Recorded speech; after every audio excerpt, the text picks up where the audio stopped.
If you are a fan at heart and want to receive the updated news from Toffees, it is very important that you subscribe to this channel and activate the notifications, that every day I am bringing you the main news of Everton. Everton have failed miserably since Farhad Moshiri took charge of the club, and he would have been long gone in any other field of business, says Michael Ball.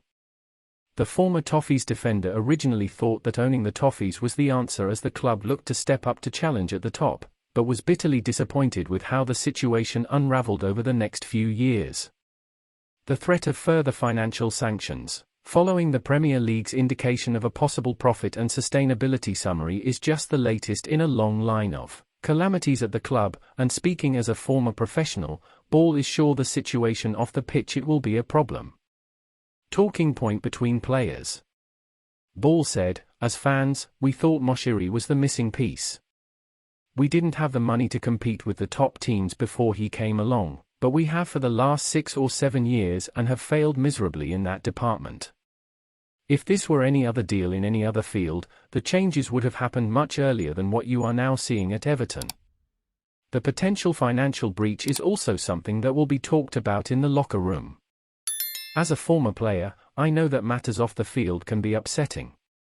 I was at Manchester City for 2 separate acquisitions, which saw the club start to spend money.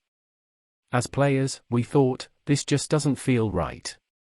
That said, Sean Dyche won't let the group fall apart, and the current players can't use that as an excuse if they perform poorly.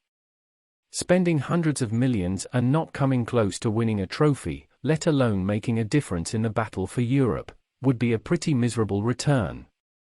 But fighting for top-flight survival, regularly coming up empty-handed on the transfer market and risking spending sanctions is a perfect storm of failure.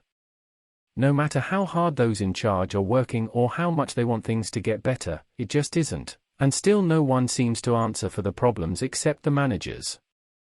This time last year Frank Lampard was the hero and managed to keep the club with the support of the fans, and now he is gone, and Dyche is having to do the same thing.